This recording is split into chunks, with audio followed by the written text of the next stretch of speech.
Your true self. A man in a state of desperation approached the Zen master, his heavy heart with confusion and doubt. "Please, master," he implored.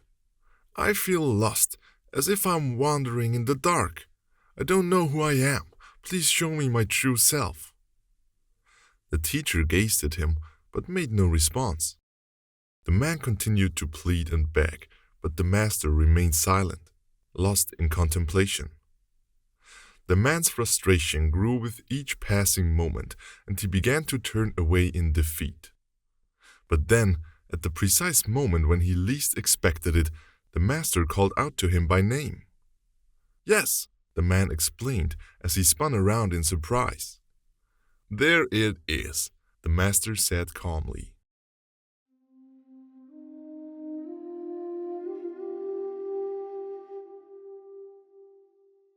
Stop searching for your true self. There is no distance to go between you and your true self. You are yourself. You are that intimate feeling of I that is aware of this body and is aware of the thoughts of your brain.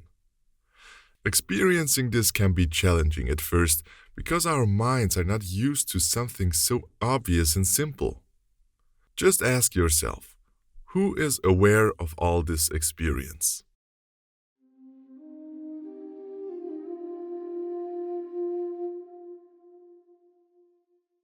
The hotel world. The sun had set behind the sprawling kingdom, casting long shadows across the grand palace gates. It was at this moment that a wise and revered spiritual teacher arrived at the front door, seeking shelter for the night.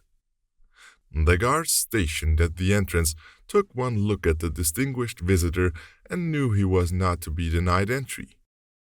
They watched as he strode confidently through the marble halls, his footsteps echoing through the grand corridors until he reached the throne room where the king himself sat. "What do you want?" demanded the king, a glint of recognition in his eye as he took in the teacher's presence. Without missing a beat, the teacher replied, "I would like a room for the night in this hotel." The king was taken aback. "But this is not a hotel, it's my palace," he protested. Unfazed, the teacher calmly inquired, "May I ask who owned this grand estate before you, your highness?" "My father," replied the king, his tone tinged with sadness. "He has long since passed." "And before him?" pressed the teacher. "My grandfather," answered the king. The teacher nodded as if he had expected as much.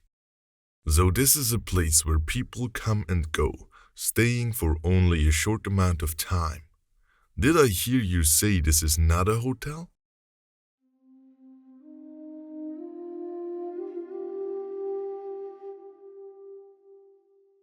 Nobody truly knows what happens when we die, but it can be inspiring to view this lifetime as a short stay on our greater journey.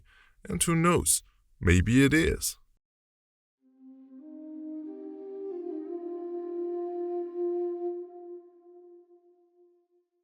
A life lesson. Once upon a time, in a kingdom far away, a wise philosopher was teaching his students. To illustrate the point, he placed a large jar on a wooden desk which immediately caught the attention of his students. Without saying a word, the philosopher began to fill the jar with smooth, polished stones. The students watched in awe as he meticulously placed each stone in the jar until there was no more room. Then the philosopher looked up and asked, "Is the jar full?" The students replied, "Yes, it's full." But the philosopher had more to teach. He reached under the desk and pulled out a bag of small pebbles, which he poured into the jar. The small rocks filled the gaps between the stones, settling into the spaces until the jar looked completely full once again.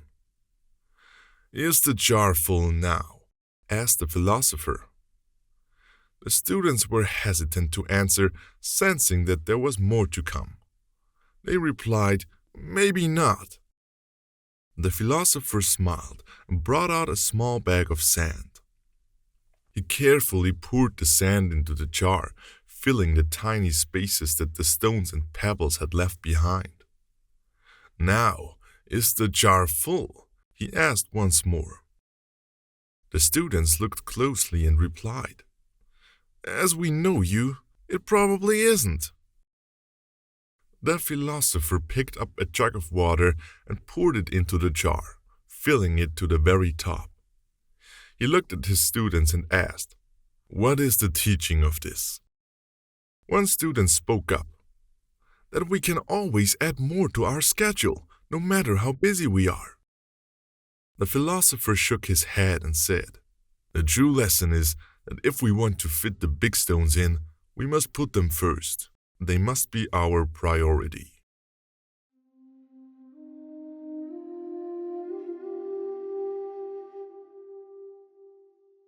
What are your big stones in life? Make sure to have the right prioritization and place all boulders in their proper order.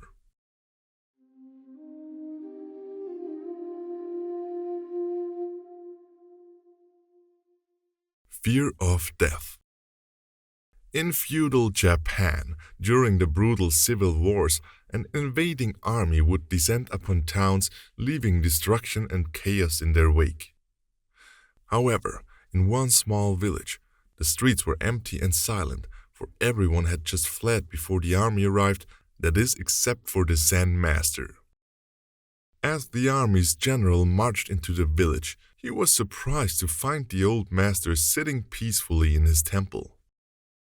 Curiosity piqued, the general approached the Zen master, eager to see for himself what kind of man could remain so calm in the face of danger. But as the general entered the temple, he was greeted not with the deference and subservience he was accustomed to, but with a calm and measured demeanor that caught him off guard. "You fool!" the general bellowed, reaching for his sword. "Don't you realize you are standing before a man who could run you through without blinking an eye?" Despite the obvious threat, the Zen master remained unperturbed. "And do you realize," he replied calmly, "that you are standing before a man who can be run through without blinking an eye?"